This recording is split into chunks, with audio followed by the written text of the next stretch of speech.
السلام علیکم اسٹوڈنٹس آج ہم 9th کلاس کا پہلا سبق جو پڑھ رہے تھے پیج نمبر 3 پہ، تو ہم نے یہاں تک پڑھ لیا تھا پچھلے لیسنوں میں۔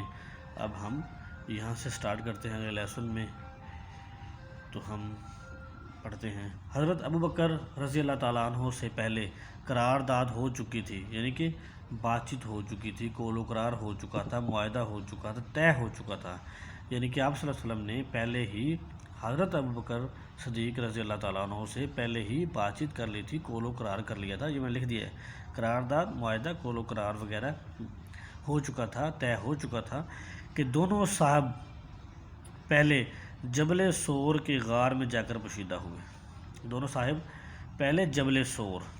یعنی کہ سور کا جو پہاڑ، جبل میں نے پہاڑ ہوتا ہے، جبل کا مطلب پہاڑ، سور میں نے سور کا پہاڑ کے غار، ان کے اندر جو غار تھا اس میں جا کر پوشیدہ ہوئے، چھپ کے۔ اب یہاں پہ آپ صلی اللہ علیہ وسلم نے پہلے ہی بات حضرت ابوبکر صدیق رضی اللہ تعالیٰ عنہ سے کر چکے تھے، تو آپ دونوں وہاں پہ نکلے، وہ بھی گھر سے نکلے، آپ بھی گھر سے نکلے، اور دونوں جا کے جبل سور کے جو غار تھا وہاں پہ جا کے چھپ گئے۔ یہ میں لکھ دیا، چھپ گئے، پوشیدہ ہو گئے۔ یہ غار آج بھی موجود ہے، یہ غار آج تک موجود ہے، اور بوسہ گاہ خلائق ہے۔ بوسہ گاہ خلائق، اس کا مطلب ہوتا ہے مخلوق کے بوسہ کرنے کی جگہ، یعنی کہ جہاں پہ آپ چھپے وہاں پہ جا کے، تو یہ آج کل جو مخلوق ہے، جو عوام ہے، وہ بابرکت طریقہ جگہ کو بابرکت سمجھتے ہیں، اسی لیے وہاں پہ جا کے وہ چومتے ہیں، بوسہ لیتے ہیں، وقت گزارتے ہیں، نوافل ادا کرتے ہیں، وہاں دیکھنے کا دیدار کرتے ہیں، تو یہ تمام کام وہاں پہ جا کے وہ کرتے ہیں۔ یہ غار آج بھی موجود ہے، اور بوسہ گاہ خلائق ہے، مخلوق کے بوسہ کرنے کی جگہ ہے، ٹھیک ہے۔ حضرت ابوبکر صدیق رضی اللہ تعالیٰ عنہ کے بیٹے عبداللہ، جو نوخیز جوان تھے، یعنی کہ بہادر جوان تھے، نوجوان تھے، بہادر تھے۔ نوخیز کا مطلب ہوتا ہے بہادر۔ حضرت ابوبکر صدیق رضی اللہ عنہ کے جو بیٹے تھے عبداللہ، ان کا نام تھا، وہ بہادر جوان تھے۔ شب کو غار میں ساتھ ہوتے، رات کے وقت وہ غار میں پہنچ جاتے، کچھ چیزیں پہنچانے کی، کھانے پینے کی کچھ چیزیں، پیغام دینے کی، کوئی معلومات دینے کی، تو وہ وہاں پہ غار میں پہنچ جاتے۔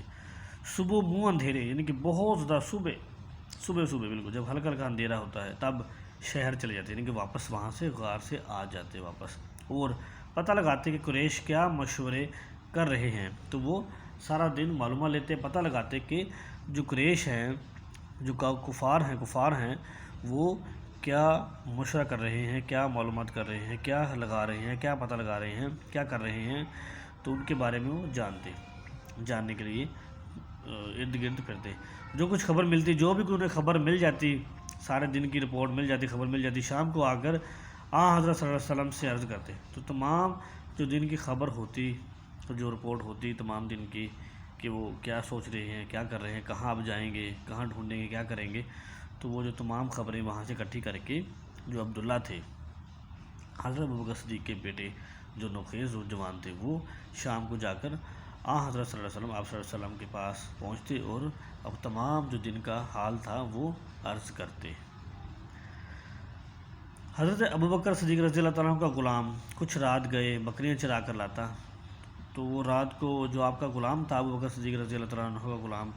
وہ کچھ بکریاں وغیرہ چراتا،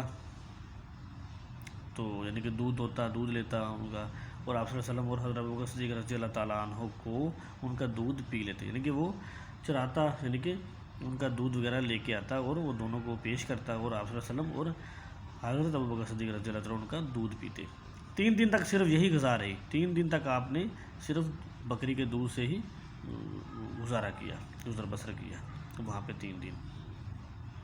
دن آپ نے یہی غذا کھائی۔ لیکن ابن ہشام نے لکھا ہے، ابن ہشام مصنف ہیں، انہوں نے لکھا ہے کہ روزانہ شام کو اسما رضی اللہ تعالیٰ عنہ گھر سے کھانا پکا کر غار میں پہنچا آتی تھی۔ اب یہاں پہ سوال یہ ہے کہ اسما کون ہے؟ اسما رضی اللہ تعالیٰ عنہ حضرت ابوبکر صدیق رضی اللہ تعالیٰ عنہ کی بیٹی ہیں، تو وہ شام کو، اب ابن ہشام نے لکھا ہے کہ رات کے ٹائم، شام کے ٹائم، اسما جو تھی حضرت ابوبکر صدیق کی جو بیٹی تھیں، وہ گھر سے کھانا وغیرہ پکا کر غار پہنچا کر آتی تھیں۔ اسی طرح 3 راتیں غار میں گزاری، اور اسی طرح انہوں نے 3 جو راتیں تھیں وہ غار میں ہی گزاری۔ وہاں پہ ہی قیام کیا، 3 راتیں انہوں نے۔ صبح قریش کی آنکھیں کھلی جب صبح کے ٹائم، جیسے ہی یہ اب وہاں بات ہو رہی ہے کہ جب آپ صلی اللہ علیہ وسلم نے حضرت علی رضی اللہ تعالیٰ عنہ کو بستر پہ سلایا اور اس کی جو صبح ہوئی، یہ وہاں بات ہو رہی ہے کہ صبح قریش کی آنکھیں کھلی تو پلنگ پر حضرت صلی اللہ علیہ وسلم کی بجائے جناب امیر تھے۔ جب قریش نے دیکھا کہ پلنگ کے اوپر جو بیڈ ہے، بستر ہے، جو آپ صلی اللہ علیہ وسلم کا بستر ہے، اس کے اوپر تو آپ صلی اللہ علیہ وسلم نہیں ہیں، وہاں پہ تو جناب امیر ہیں، حضرت علی رضی اللہ تعالیٰ عنہ ہیں، تو ظالموں نے آپ صلی اللہ علیہ وسلم کو پکڑا۔ انہوں نے ظالموں نے آپ رضی اللہ تعالیٰ عنہ کو، حضرت علی رضی اللہ تعالیٰ عنہ کو پکڑا اور حرم میں جا کر تھوڑی دیر مبہوس رکھا اور چھوڑ دیا۔ انہوں نے خانہ کعبہ میں جا کر حضرت علی رضی اللہ تعالیٰ عنہ کو تھوڑی دیر مبہوس رکھا، یعنی قید میں رکھا، یعنی قید میں ڈال دیا انہوں نے تھوڑی دیر کے لیے، کچھ دیر کے لیے، اور بعد میں انہوں نے پھر چھوڑ دیا۔ پھر حضرت صلی اللہ علیہ وسلم کی تلاش میں نکلے۔ پھر انہوں نے کیا کیا کہ وہ تلاش میں نکل پڑے، حضرت صلی اللہ علیہ وسلم کے، آپ صلی اللہ علیہ وسلم کی تلاش میں نکل پڑے کہ یہاں پہ تو نہیں ہے، بستر پہ تو نہیں ہے، تو انہوں نے پھر تلاش شروع کر دی۔ ڈھونڈتے ڈھونڈتے غار کے دہانے تک آ گئے، ڈھونڈتے ڈھونڈتے وہ غار کے جو دہانہ تھا، بالکل کنارہ تھا، وہاں پر آ گئے۔ وہ ڈھونڈتے ڈھونڈتے جو غار کا دہانہ تھا، کنارہ تھا، وہاں پہ پہنچ گئے۔ تو اس کے ساتھ ہی آج کا لیسن ہمارا ختم ہوتا ہے۔ اگلے لیسن تک کے لیے خدا حافظ۔